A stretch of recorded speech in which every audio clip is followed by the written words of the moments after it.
అనగనగా అనపర్తి అనే గ్రామంలో దశయ్య అనే పెద్ద భూస్వామి ఉండేవాడు.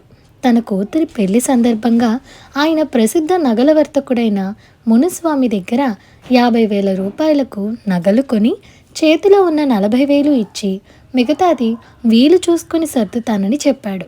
మునుస్వామి దశయ్యను బాగా ఎరుగును. అందుచేత దశయ్యకు నగలు ఇచ్చేశాడు. అయితే దశయ్య తనకు 10,000 రూపాయలు బాకీ ఉన్న సంగతి ఎక్కడా గుర్తుగా రాసుకోకపోగా భారీ వర్తకం మీద వేసుకుని సతమతమవుతూ ఆ బాకీ మాట పూర్తిగా మర్చిపోయాడు. దశయ్య మాత్రం తాను మునుస్వామికి 10,000 బాకీ ఉన్న సంగతి మర్చిపోలేదు. కానీ అతనికి కాలం కలిసి రాలేదు. ఆర్థికంగా తీరని చిక్కులు ఏర్పడ్డాయి. వీటితో పాటు దశయ్య ఆరోగ్యం చెడి మంచాన పడ్డాడు.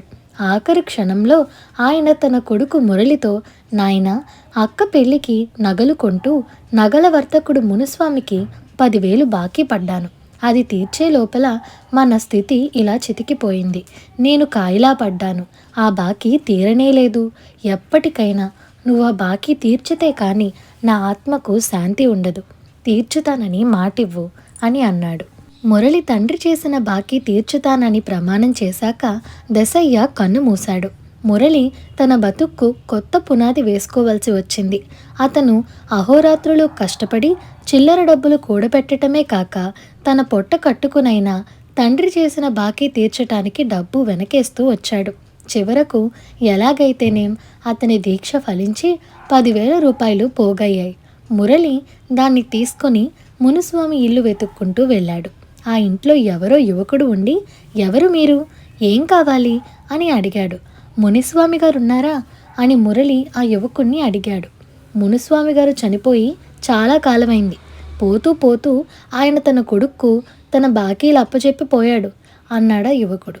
ఇప్పుడు మునుస్వామి గారి కొడుకు ఎక్కడ ఉన్నాడు అని మురళి మళ్ళీ అడిగాడు.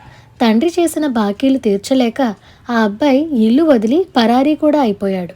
చాలా కాలమైంది అన్నాడా యువకుడు. ఈ మాటలు విని మురళి ఆశ్చర్యపోయాడు. మునిస్వామి గారు పేరు మోసిన నగల వర్తకుడని చెప్పారే, అలాంటివాడు అప్పుల పాలు కావటం ఏంటి, ఎలా జరిగింది అని మురళి అడిగాడు. దానికి ఆ యువకుడు, ఎలా జరిగిందంటే ఏం చెప్పాలి, నిక్షేపం లాంటి నగల వర్తకంతో తృప్తి లేక ఆయన గారు సముద్ర వ్యాపారంలోకి దిగారు.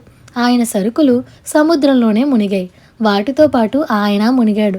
బాకీలు మాత్రం మిగిలాయి అన్నాడ యువకుడు కటువుగా. అయ్యో పాపం, ఎంత అన్యాయం జరిగిపోయింది. మునిస్వామి గారు నగల వ్యాపారం చేసే రోజుల్లో మా నాన్నగారు ఆయనకు 10,000 రూపాయలు బాకీ పడ్డారు. మునిస్వామి గారిలాగే మా నాన్నకు కాలం కలిసిరాక ఉన్నదంతా పోయింది. ఆఖరు క్షణంలో ఆయన నాకు ఈ బాకీ తీర్చే భారం అప్పగించి కన్ను మూశాడు. నేను 10,000 మిగిల్చి నా తండ్రి రుణం తీర్చటానికి ఇంతకాలం పట్టింది. మునిస్వామి గారు లేకపోతేనే ఆయన కొడుకైనా ఉంటాడు కదా అనుకుంటూ ఇంత దూరం వచ్చాను. ఇప్పుడు ఈ డబ్బు ఎవరికి ఇయ్యను? మునిస్వామి గారి పేర సత్రం కట్టించి మా తండ్రి గారి ఆత్మకు శాంతి కలిగిస్తాను అన్నాడు మురళి. వెంటనే ఆ యువకుడు, అయ్యా, మునుస్వామి కొడుకు ఎక్కడికి పోలేదు. నేనే మునుస్వామి కొడుకును. మీరు కూడా మా తండ్రి బాకీ వసూలు చేయటానికి వచ్చారని భయపడి మీతో అలా అబద్ధం ఆడాను అన్నాడు. మురళి ఈ మాటకు నొచ్చుకొని, అయ్యా, తండ్రి చేసిన అప్పులకు ఇలా భయపడాలా? కష్టపడైనా తండ్రి బాకీలు తీర్చి ఆయన పరువు నిలపడం కొడుకు ధర్మం కాదా? మా తండ్రి బాకీ తీర్చటానికి నేనింత శ్రమ పడ్డాను. ఈ డబ్బు పెట్టుబడిగా పెట్టుకొని డబ్బు సంపాదించి మీ తండ్రి గారి బాకీలని తీర్చండి. అంతేగాని ఆ అప్పులని భారంగా ఎంచకండి అంటూ అతనికి 10,000 ఇచ్చేశాడు. మునుస్వామి కొడుకు ఆ డబ్బుతో వ్యాపారం చేసి లాభాలు గడించి కొంతకాలానికి తన తండ్రి చేసిన అప్పులన్నీ తీర్చేశాడు. ఇదండి ఇవాల్టి కథ. ఈ కథ మీకు ఎలా అనిపించిందో మాకు కామెంట్ సెక్షన్లో చెప్పండి. అలాగే మీకు ఈ వీడియో నచ్చినట్లయితే like, share and subscribe to Priya stories Telugu. Thank you for watching.